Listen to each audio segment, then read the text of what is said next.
I'm so glad you're here. I'm Paul Bartholomew. This is my podcast. It's called I Want to Hold Your Band, and I feel haughty. Today's guest is Jeffrey Nicholas Brown. He's an actor. He's a musician. He's been in the Blue Man Group for 25 years. And we had a great conversation about his journey into music and that he comes from this classical music family, like hardcore. Dad's a professor. Brother plays in this famous quintet in Spain. I mean, just crazy. And his musical tastes are on the other side of the spectrum. As always, please like and subscribe if you do like it. That would be so helpful to me. And I hope you enjoy this episode. I give you Jeffrey Nicholas Brown.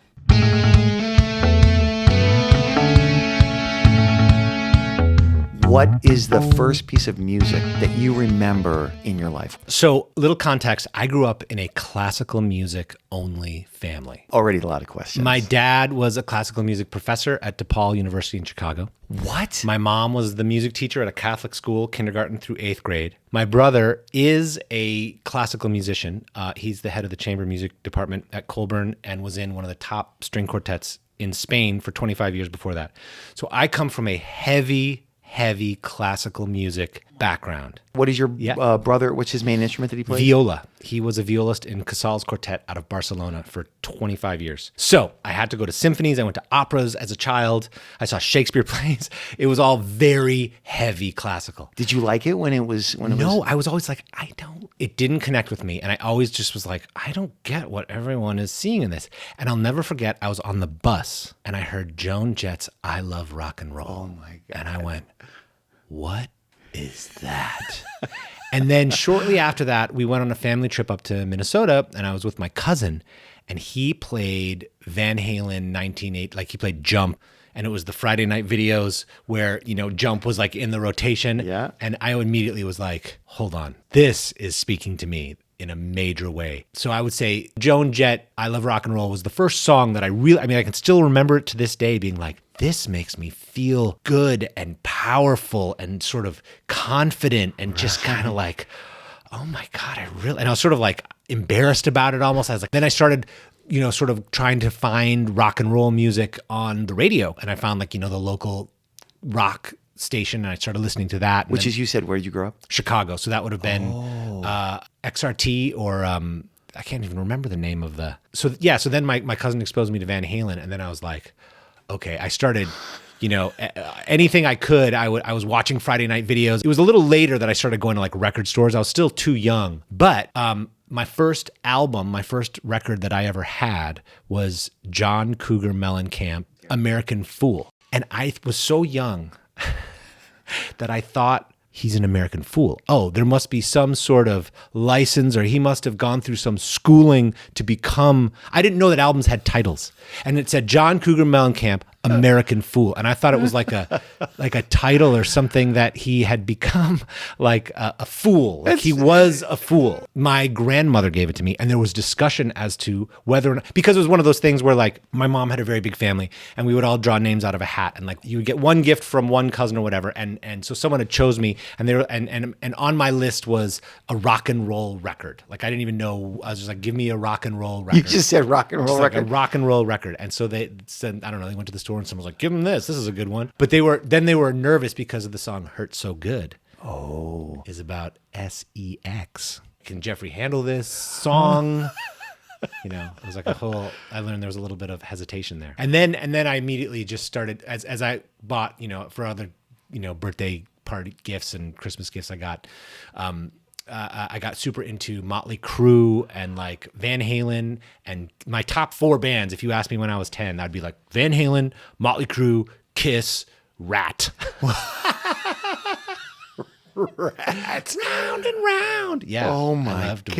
Rat. Because I saw those were the videos that I would see on like UFB or like that weird station that was it was like channel 11 or 12, something like that had videos on. Oh no, I'm thinking UHF, the extra dial. Yeah, the extra dial, UHF. The extra dial. I always wonder what the hell that was. What was that? It was like some weird local, like some weird low budget TV station. Anytime I do it, I'm like, there's nothing. I don't. What's going on there? Yeah. But they would show music videos, and I remember watching music videos. So I was mostly getting informed through that. That was like my only outlet. My first concert was Van Halen in 5th grade. My mom and I went to see the 5150 tour. It was $15.50 was the price. I still have the ticket stub at the Rosemont Horizon. I saved up my money. I stood in line at Rose Records with all the people, all the older high school and college burnouts and stuff. And saved up for the money. Went to see Van Halen. And you went with your mom? Well, I was gonna go with this babysitter who we liked a lot. This guy Bernard. We were like, we'll go with Bernard, and because he was like our babysitter. But then he was like, no, I'm gonna go with my friends. What was Bernard? What was he? A lot older? Yeah, he was probably in high school. He was 60. He was like 60. Yeah, he was this really nice 6-year-old man. Drove a white van. He used to pick me up all the time. So nice.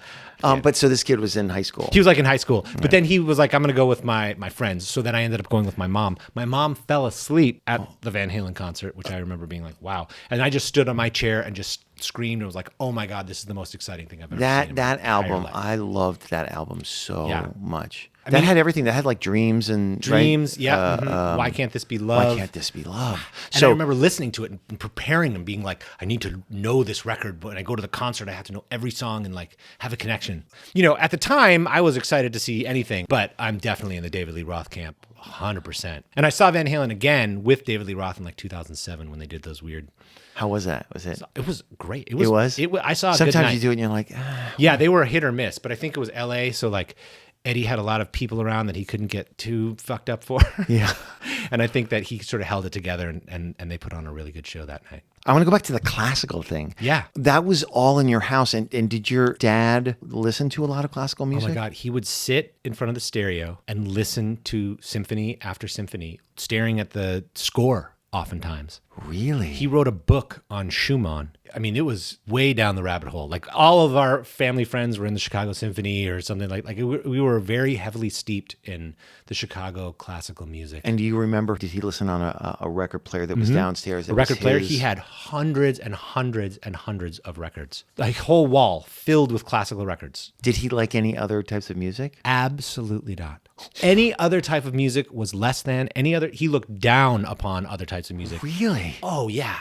100%. If you played something, would he be like, ugh? Anytime someone would take something and be like, I'm going to try something new or different, he was like, no, I just want the pure, don't try to, like with Shakespeare plays, they were like, we're going to do Macbeth, but it's set in the 1950s with two rival gangs or whatever. And he would be like, I can't believe they're doing this. So why are they destroying? Wow. He was a real purist and a real hardcore classical guy. Wow. So then for you to be sitting on that bus and hear that, you're like, what? Oh yeah, I was like, I'd never heard that music before. And very interesting that on your expansive list, not one piece of classical. Do you have any? I have a thing. Like I have a real, like I can appreciate classical music and I can understand it and I understand why people enjoy it and I get it. But I wish I could appreciate it more. I wish I didn't have all the baggage attached to it that I sort of do from my childhood. So let's start with one of your favorite songs. Yep. And it's the song Save It for Later by English Beat from 1982. So good. How did you come to it when,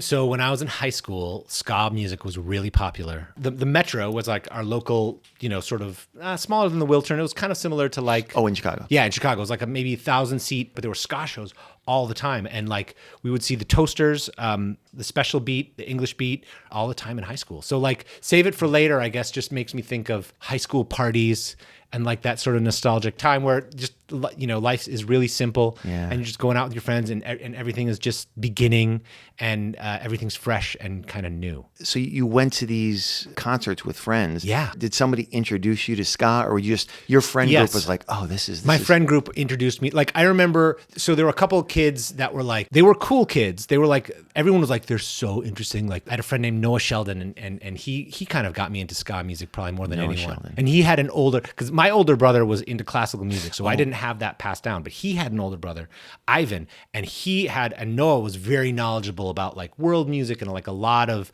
different types of music. And he sort of showed me ska music, but then it sort of, everyone in our high school group was into Operation Ivy, which is a little more of a punk rock thing, but they have some ska roots. And so it was big in our all of my friends. We would go to the shows like on our own. Like a parent would drop us off How did you get into shows under? They were all ages shows. Oh, really? Yeah, they were all ages shows. That's so cool. When you have influences and people that Yeah. do that, and then you're sharing it with them. Right. That's We saw the 10 tour at that place at the Metro. Oh. We saw Pearl Jam before they were big. It was the tour of their first album. And like a month after that, my buddy Andy Terranova said, "Hey, you want to go see this band Nirvana?" And I went, "Nah, I'm good." Oh, and I passed. at that venue. At that venue, Nirvana at the Metro. So let's listen to "Save It for Later," English beat. This is from 1982 of the ska Tradition. ska sure. tradition. Yeah.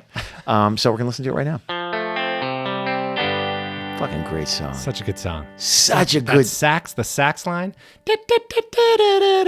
Oh, is that a sax in there? Yeah, it's a saxophone, yeah. They don't use saxophones anymore. I was just Craig, my episode 2. He was like, they don't use saxophones There was anymore. like the rumor, what I heard is that they did some sort of study and found that when the saxophone comes on the radio, people change the radio station. So then everyone just stopped using saxes. Although I feel like very recently there's been a push. I started to hear it a little more. There's like a pushback to that happening. But I love a saxophone.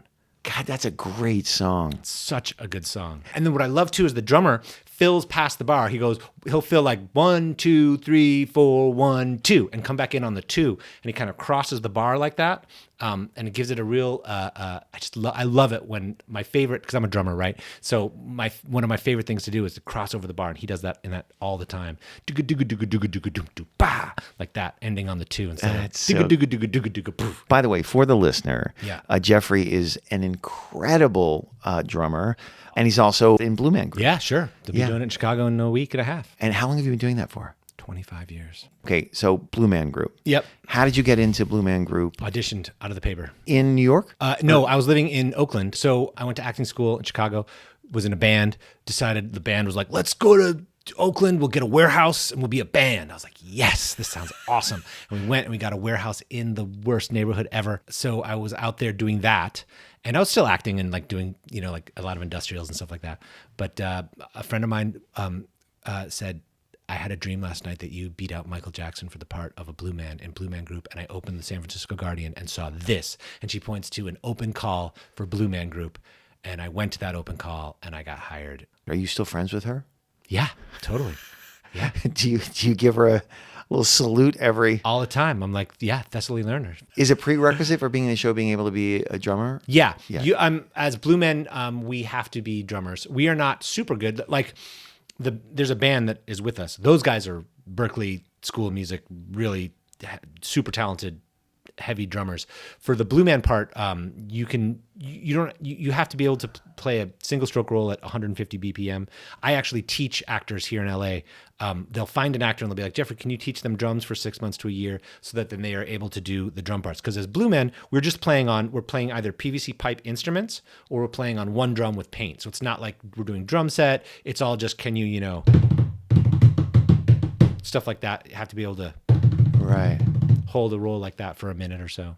Okay, so let's go to, now this is a band, and I actually have an interesting, well, it's not that interesting, maybe it is. I don't know a lot about them. I always know their name floated, Right. which is 9 Inch Nails. Oh, And yeah. the song, one of your favorite songs, Copy of A, Yeah. from 2013.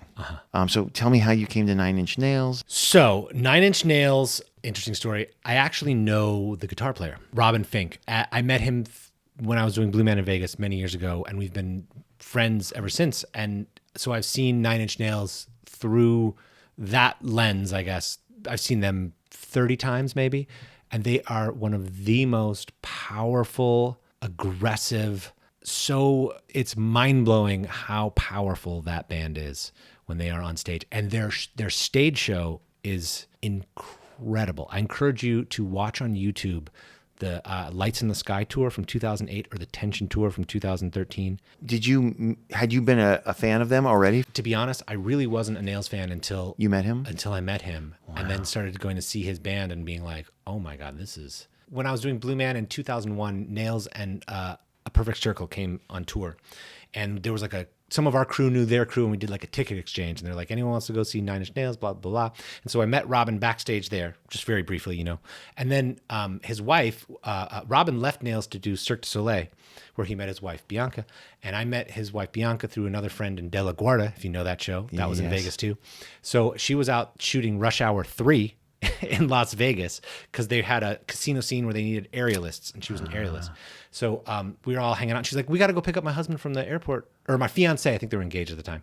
My fiance, and we go, and he jumps in the car, and I'm like, "Hey, I just met you like last month. You're in Nine Inch Nails, right?" And he's like, "Yeah." And then we've been friends ever since, and that band is so amazing.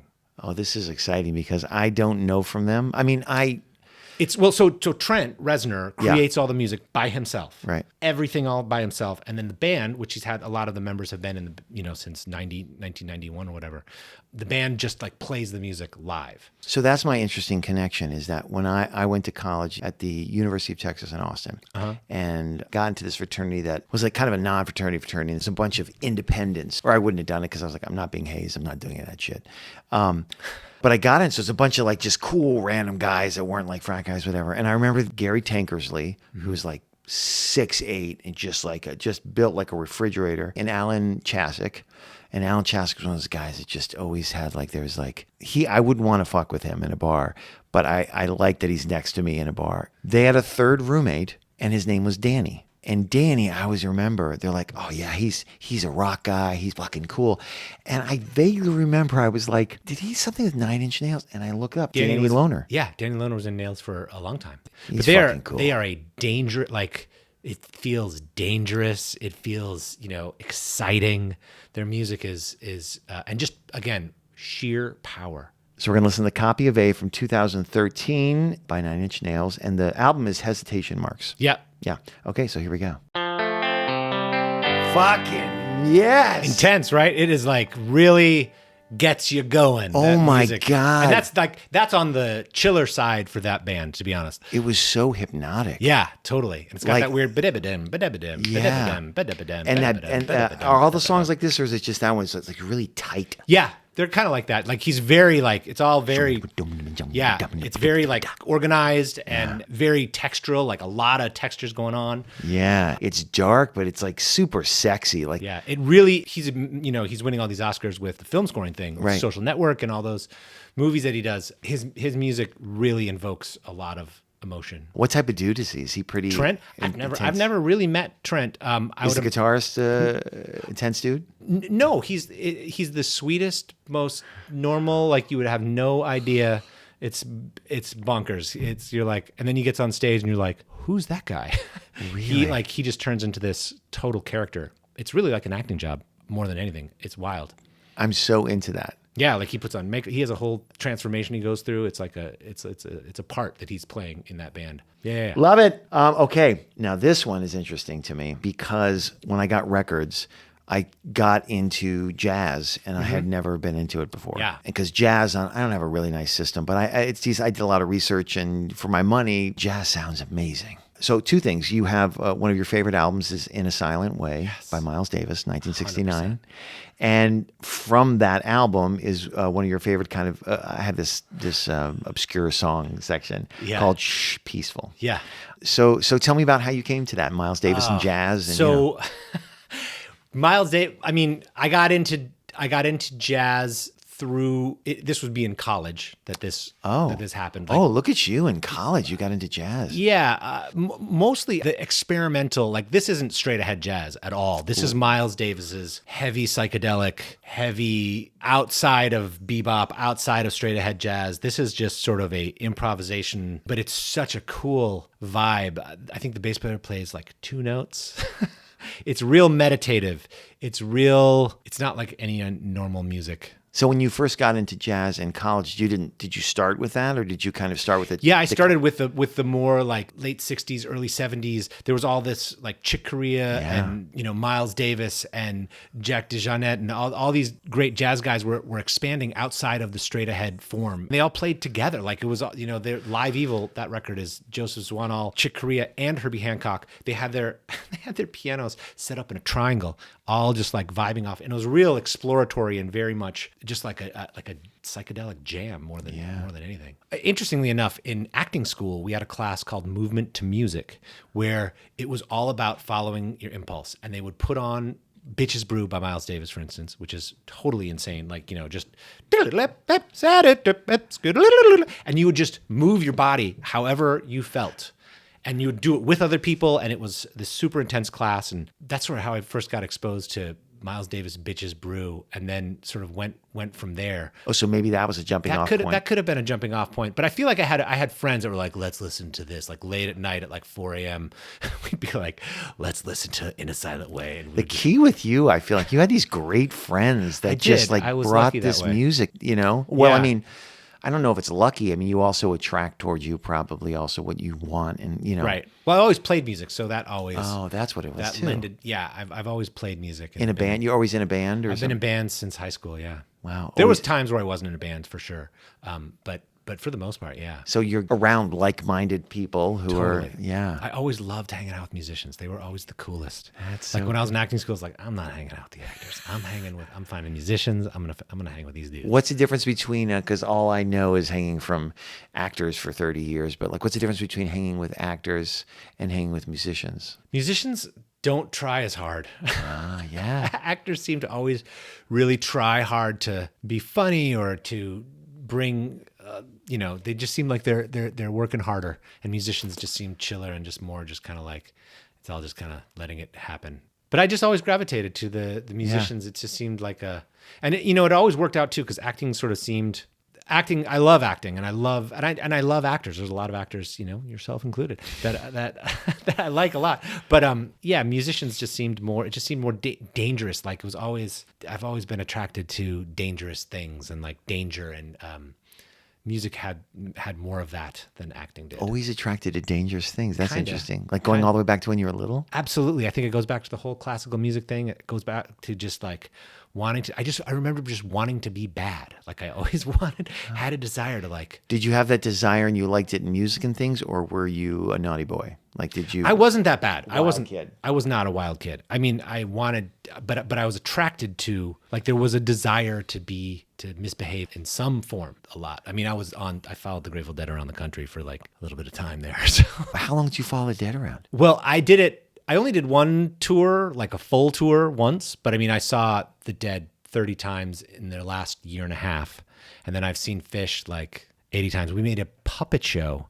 So Phish has I'm going to ask you about Phish. Maybe we'll jump to that. Yeah, Phish is a weird one because some of their music I'm like, I can't stand this. But some of it, they're such a fun band live, and their improvisational skills are massively interesting to me. But I made a puppet show of Gamehenge, which was the guitar player's thesis in college, and they used to do a thing where they would play, if they played these, they had 10 songs from his thesis, and they would never, but if they played them in order, it tells this story. Then they would do it like once a year, like, oh my God, they did Gamehenge. And they actually, last year at Madison Square Garden, they finally did a fully realized production of Gamehenge with 50 Broadway dancers and aerialists and puppets. And like, they did it, and they didn't tell anybody they were doing it. They just, that's like, Phish is exciting that way. They just do stuff like this. But we made a puppet show of that, and we used to do it in the parking lots and follow them around the country doing this puppet show. You can see it on YouTube if you put in. Shut up. If you put in Gamehenge puppet show Phish, our puppet show will come up. We did it at the Clifford Ball, which was their first festival. We did it at Red Rocks. We did it at a lot of the 95 summer tour. And then whatever we could go to, we would do it. And then it got ruined in a flood in like 98 or something like that. Ruined? What? Like it got like the. Like it was the in puppet- my friend's basement, and the basement flooded, and the whole thing got. And we put so much work into it. Like we had a backdrop that would scroll, and so I would be down there with the mockingbird puppet like this, and the wings would be flapping, and my buddy would be scrolling the backdrop, and the clouds would be flying by, and like we went for it. You know what's so beautiful about that is you just did it to do it. Yeah, totally. Our whole goal was like, we're going to go on tour, and we're going to get backstage, and we're going to do it for the band. Did it ever happen? It never happened. But the bass player wrote us a postcard and was like, they heard about it, and they talked about it in some interview. They were like, yeah, our fans are cool. They do puppet shows and cool things like that, or something like that. And then the bass player wrote us a postcard and was like, it's really cool that you guys are doing that. Kudos to you, or something like that. I don't know. That's cool, But it was just like, we were in acting school, and we were like, what can we do to like, everyone's out there selling their wares. We're like, what are our wares? We're like, we make shows. Let's make a puppet show of Gamehenge and take it on tour. And we went for it. It was fun. That was the thing with that world, is it was such an adventure. Like those shows were an adventure. We're like, we are going to drive across the country and we're going to go see a concert. And that was just so exciting. Well, this is your Seeking of Danger, right? That you liked. Yeah. 100%. Yeah. And it was like the last true American experience of like just going on an adventure and like, we got to make it. We got to get into the show. We got to sell all these t-shirts. We got to. I mean, maybe you just, and it is the nature and nurture, you just came into this world that way, but it doesn't not make sense that your dad and the classical and whatever, that this is, that one of his kids is going to be like this. Totally. Right?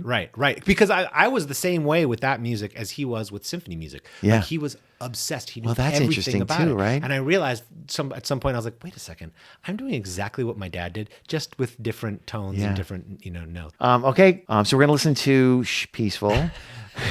You enjoy me saying it? Yeah, it's great. Listen to Peaceful. Shh. You can just think Miles Davis being like, we're going to call this peaceful. Yeah, that's what I'm going to call it. That was an excellent Miles Davis. You can hear him talk on some of his recordings. He'll be like, Teo, I can't remember his last name, but Teo was the name of his producer. And sometimes on some of the takes, you can hear him going like, Teo, that's the one. Or like whatever, because he talked all that. Such a crazy voice. Okay, so we're going to listen to it right now. It's so... I dig, man. It's so cool. Just next time you're like before bed or something, just listen to the whole thing. Like if you're driving on a long drive at night or something like that, just listen to that. It is so... The drums and the bass don't change. I heard that going. I think it's Tony Williams that's playing drums. This guy can play anything. I'm not sure about that. I got to look that up. But all of those musicians can play anything they want, and they are choosing to play. The bass and drums in particular are playing super simple. I mean, for the whole song, just yep, doom doom, and the bass just does those doom doom, and then that gives the keyboards, which there's 2 or 3 of, I think, all these textures, and they're just kind of coming in and out, and it's just this sort of velvety, delicious soup. Velvety. That's a great word for it. It's velvety. Like purple velvet. See, there's something about, I think when I heard the Mingus album and when I heard maybe I wasn't in the right space for it, and the Alice Coltrane, there's something about it felt free, it was, and they were vibing and doing different things, but it still felt like it has like a... Yeah. It has barriers. They're playing within a space. Yes. It's not totally unstructured. Yes. And the bass and the drums are what's giving that bed for them to play in. That's what it is, I bet. Yeah. Yeah. And they're so simple with it. It's just, and it gives them the freedom to just, and Miles just comes in with these beautiful, and it just feels like a blanket. I dig it, man. Yeah. It's been there for me whenever I've needed it out through these years. What does it do for you? It just makes Reset me feel you? warm. Yeah, kind of. It's like a warm, it feels like home. It feels just like I've been listening to this one piece of music for so long, and it always makes me feel safe and warm and kind of just like... Yeah, I get that. Yeah. I get it from it. It's neat. Very cool. So tell me about Aphex Twin. Oh, It's your number one kind of obscure song, which is the song is called Number One. yeah. But I've never heard of Aphex Twin, not even on the periphery. I know nothing about them. Aphex Twin is ambient music. Yeah. Again, very much like peaceful. His songs are long. They are 2 chords. They are repetitive. They are meditative. And they make you feel like your life is a movie. Anytime I put that on, it's like I'm living a movie. It evokes a lot of emotion for me. It is super. He has some really dark, twisted. He also does some like drum and he's a one guy electronic. It's electronic music. Okay. He's a one man. I think he's from England. He's a one man show. He doesn't play live as far as I know. And then he did a bunch of like jungle like drum and bass. Do you know that? No. You're good. Stuff like there was a place for you for beatboxing in the 80s, wasn't there? Yeah. So like he put out these ambient records, and again, this was I got exposed to this in college, and it just always was. It's a real ethereal, out there, very simple, repetitive. Again, it's like a blanket. When do you listen to this? I listen to this on road trips. I listen to this sometimes when I'm running and I want to just sort of just be, there's no lyrics. It's all just, it just makes me feel, and I have like a nostalgia feel because, college. Yeah. We used to listen to this all the time. I mean, you and your college bros. I mean, like I'm like listening to fucking, I don't know. You guys are like diving into a later Miles Davis and like, it's an impressive group. Well, I mean, I went to DePaul, so it was like a city. It wasn't like a college. There was a little more of a. DePaul's in Chicago, right? Yeah. It's right in the city in Lincoln Park. So we're gonna listen to Yeah. We're gonna listen to Number One is the song. It's from 1994, and it's by Aphex Twin. Here we go. So it's repetitive. It's repetitive. It's very meditative. Though. Yes, And what I noticed is that with music like that, the subtlest things all of a sudden have a huge impact. Yes, like when the I chord totally had that experience. finally resolves. You're like, oh, I've been waiting so long for that to happen. Yeah. I don't know. And something else comes in, Yeah, and you hear it. Yeah, it's different than it's like it's totally unlike anything. It's so bizarre. It's really cool. It's actually like, I wouldn't just throw this on, but it's very like, I feel like it's a great springboard artistically for an actor or for whomever, anybody, I guess, in life. It's a great springboard for like expansive thinking. Like Totally. it feels like that it opened me up to kind of, I don't know. Yeah. I mean, it's like going on a hike, a walk in the woods. Yeah. Anything where you're just sort of like, I need to go think. I need to just while you're writing something. Sometimes I wonder, like when I have these experiences, like I'll listen to that, and if I give my whole self over to that, or sometimes if I'm in nature or I'm sitting in the yard and I give my whole self over to looking at something. And I remember Matt saying this about when he's on psychedelics and he does it, and he's like, I do it, and then I look at the tree in my backyard and I'm like, this tree is eating sunlight. Is like sometimes, because I've never done psychedelics, but I feel, and maybe having done psychedelics and then when you're not on them, you could speak to this.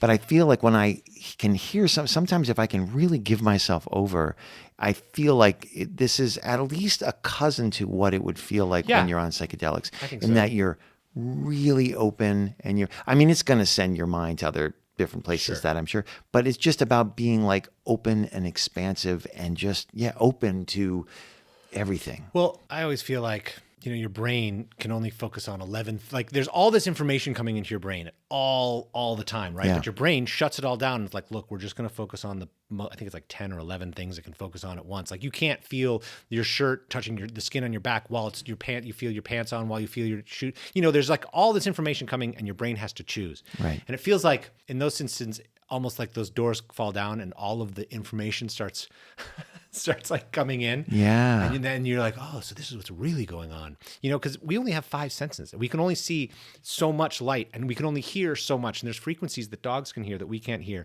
And there's light that we can't see. And what else? I always go, what else? What is it really like? Because our perception of the world, this is what this music makes me think of. Yeah. Like our perception of the world is that through these 5 senses that we have. What if there's got to be others? There's got to be other senses. This was so great talking with you. Yeah, thank you so much for having me. I slaved over that worksheet. I was like, I know it's because but it's fun to like, what is my top sad song? Like, what is the song that really gets me? Yeah. Yeah, it's interesting. Well, this was great, man. Thanks for doing this. Dude, thanks for having me. All right, buddy.